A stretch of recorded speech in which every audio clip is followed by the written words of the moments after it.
नमस्कार साथियों। सपनों को सच करने का रास्ता मेहनत, अनुशासन और सही दिशा से होकर गुजरता है। अगर लक्ष्य एमपीपीएससी प्री 2026 है तो हर दिन की तैयारी आपको सफलता के और करीब ले जा रही है। स्वागत है आप सभी का स्टेट सर्विस ब्लूप्रिंट में, जहां हम एमपीपीएससी प्री 2026 के लिए मध्य प्रदेश के इतिहास के पाषाण काल से जुड़े महत्वपूर्ण 15 एमसीक्यूज के माध्यम से अपनी तैयारी को और मजबूत करने वाले हैं। तो चलिए शुरू करते हैं आज का शानदार सेशन। आज का पहला प्रश्न, मानव इतिहास का सबसे लंबा काल कौन सा माना जाता है? ऑप्शन ए लौह काल, ऑप्शन बी कांस्य काल, ऑप्शन सी पाषाण काल, ऑप्शन डी वैदिक काल। चलिए उत्तर दीजिए। तो इसका सही उत्तर है ऑप्शन सी पाषाण काल। मानव इतिहास का सबसे लंबा काल पाषाण काल माना जाता है। इस काल में मनुष्य पत्थर के औजारों का उपयोग करता था और जीवन मुख्यतः शिकार एवं भोजन संग्रह पर आधारित था। पाषाण काल को पुरा पाषाण, मध्य पाषाण और नवपाषाण काल में विभाजित किया जाता है। आगे बढ़ते हैं। प्रश्न दूसरा, पुरा पाषाण काल के मानव की मुख्य विशेषता क्या थी? ऑप्शन ए कृषि, ऑप्शन बी स्थायी निवास, ऑप्शन सी शिकार एवं भोजन संग्रह, ऑप्शन डी व्यापार। चलिए उत्तर दीजिए।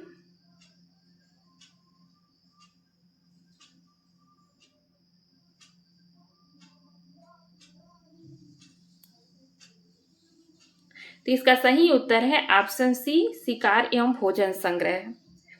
पुरा पाषाण काल के मानव की मुख्य विशेषता उसका घुमंतू जीवन था। वह शिकार, मछली पकड़ना और वनस्पतियों के संग्रह द्वारा अपना जीवन यापन करता था। इस काल में मनुष्य पत्थर के मोटे और अपरिष्कृत औजारों का उपयोग करता था। आगे बढ़ते हैं। प्रश्न तीसरा, मध्य पाषाण काल की प्रमुख पहचान क्या मानी जाती है? ऑप्शन ए लौह उपकरण, option B microliths, option C मिट्टी के बर्तन, ऑप्शन डी नगर निर्माण। चलिए उत्तर दीजिए। तो इसका सही उत्तर है ऑप्शन बी माइक्रोलिथ्स। मध्य पाषाण काल की प्रमुख पहचान छोटे एवं सूक्ष्म पत्थर के औजारों का उपयोग मानी जाती है। इस काल में मनुष्य ने शिकार के साथ साथ पशुपालन की शुरुआत भी की। मध्य पाषाण काल में मानव जीवन पहले की तुलना में अधिक व्यवस्थित होने लगा था। आगे बढ़ते हैं। प्रश्न चौथा, नवपाषाण काल की सबसे बड़ी उपलब्धि क्या थी? ऑप्शन ए अग्नि की खोज, ऑप्शन बी पहिए का आविष्कार, ऑप्शन सी कृषि की शुरुआत, ऑप्शन डी धातु उपयोग। चलिए उत्तर दीजिए। तो इसका सही उत्तर है ऑप्शन सी कृषि का विकास। नवपाषाण काल की सबसे बड़ी उपलब्धि कृषि का विकास माना जाता है। इस काल में मनुष्य ने स्थायी निवास बनाकर गांवों में रहना प्रारंभ किया। इसके साथ ही पशुपालन, मिट्टी के बर्तन निर्माण और पहिए का उपयोग भी शुरू हुआ। आगे बढ़ते हैं। प्रश्न पांचवा, पाषाण काल में सबसे पहले किस धातु का ज्ञान नहीं था? ऑप्शन ए तांबा, ऑप्शन बी पत्थर, ऑप्शन सी कांसा, ऑप्शन डी लोहा। चलिए उत्तर दीजिए। तो इसका सही उत्तर है ऑप्शन डी लोहा। पाषाण काल में मनुष्य को धातुओं का ज्ञान नहीं था और वह मुख्यतः पत्थर के औजारों का उपयोग करता था। विशेष रूप से लोहे की धातु का ज्ञान पाषाण काल में नहीं था। धातुओं का प्रयोग बाद में ताम्र पाषाण और लौह काल में प्रारंभ हुआ। आगे बढ़ते हैं। प्रागैतिहासिक मानव द्वारा सबसे पहले किस पशु को पालतू बनाया गया माना जाता है? ऑप्शन ए गाय, ऑप्शन बी घोड़ा, ऑप्शन सी कुत्ता, ऑप्शन डी बकरी। चलिए उत्तर दीजिए। तो इसका सही आंसर है ऑप्शन सी कुत्ता। प्रागैतिहासिक मानव द्वारा सबसे पहले कुत्ते को पालतू बनाया गया माना जाता है। कुत्ता जो है शिकार में सहायता करने और सुरक्षा प्रदान करने में उपयोगी था। इसके बाद मानव ने धीरे धीरे गाय, बकरी और भेड़ जैसे अन्य पशुओं को भी पालतू बनाना शुरू कर दिया। ठीक है, आगे बढ़ते हैं। प्रश्न सातवां, नवपाषाण काल में मानव जीवन में कौन सा परिवर्तन हुआ? ऑप्शन ए शिकार समाप्त, ऑप्शन बी कृषि एवं स्थायी निवास, ऑप्शन सी धातु उपयोग, ऑप्शन डी साम्राज्य निर्माण। चलिए उत्तर दीजिए। इसका सही उत्तर है ऑप्शन बी, कृषि एवं स्थायी निवास। नवपाषाण काल में मानव जीवन जो है घुमंतु अवस्था से स्थायी जीवन की ओर परिवर्तित हुआ। मनुष्य ने खेती और पशुपालन को अपनाकर गांव में रहना प्रारंभ किया। इस काल में सामाजिक जीवन, व्यापार और उपकरण निर्माण में भी महत्वपूर्ण विकास हुआ।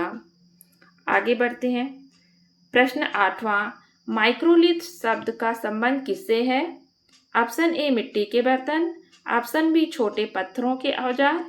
ऑप्शन सी, धातु उपकरण। ऑप्शन डी, अभिलेख। चलिए उत्तर दीजिए।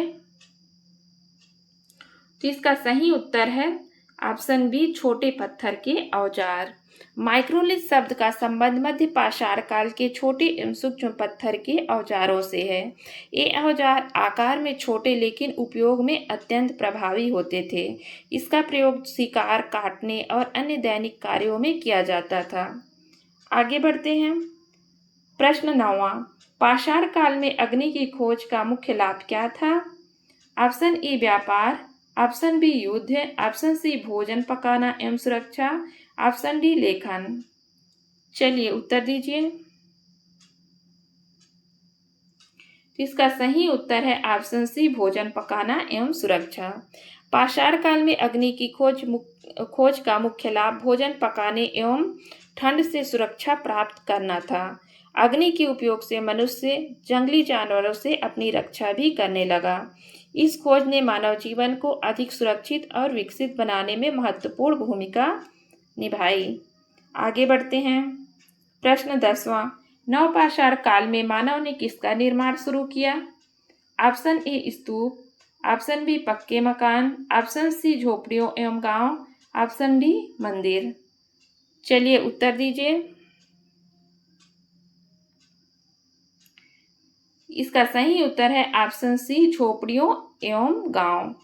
नवपाषाण काल में मानव ने स्थायी घरों और गांव का निर्माण शुरू किया।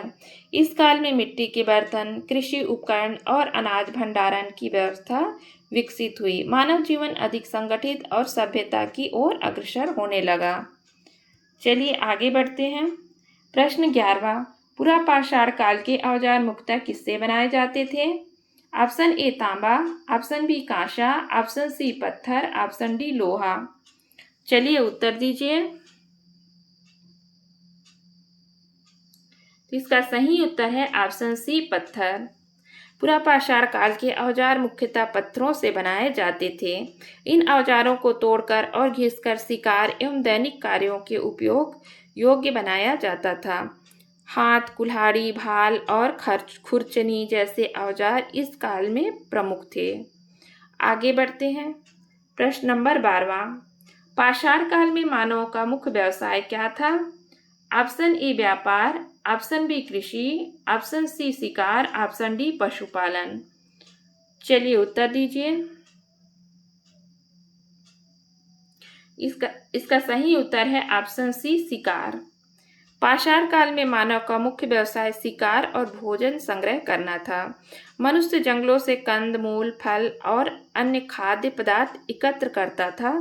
जीवन निर्वाह के लिए वह पशुओं का शिकार और मछली पकड़ने का कार्य भी करता था। आगे बढ़ते हैं। प्रश्न 13वां, मध्य पाषाण काल और नवपाषाण काल के बीच मुख्य अंतर क्या था? ऑप्शन ए, अग्नि उपयोग। ऑप्शन बी, कृषि का विकास। ऑप्शन सी, शिकार। ऑप्शन डी, पत्थर औजार। चलिए उत्तर दीजिए।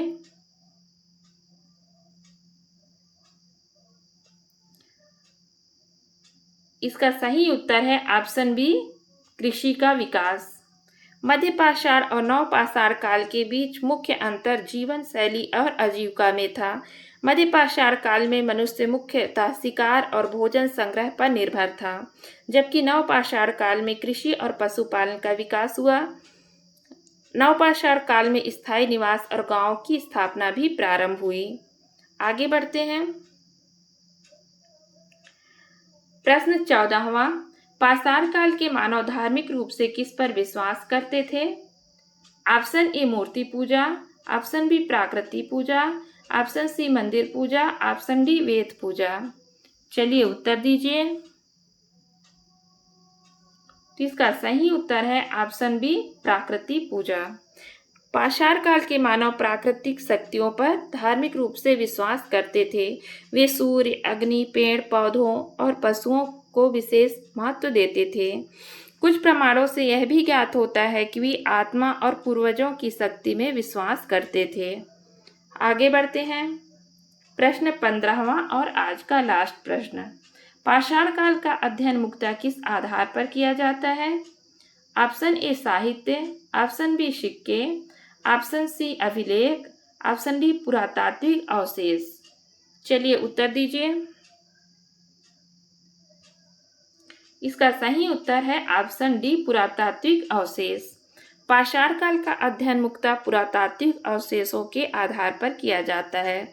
पत्थर के औजार, गुफा चित्र, हड्डियों और मानव निवास स्थलों से उस समय की जानकारी प्राप्त होती है।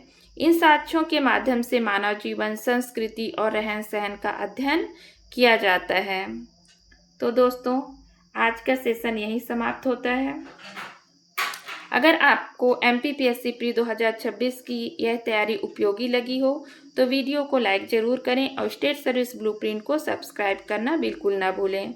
ऐसे ही महत्वपूर्ण MCQs, वन लाइनर और शानदार सेशन आपके चयन की तैयारी को और मजबूत बनाएंगे। मिलते हैं अगले दमदार सेशन में। तब तक पढ़ते रहिए, बढ़ते रहिए और अपने सपनों को जीत में बदलते रहिए। जय हिंद।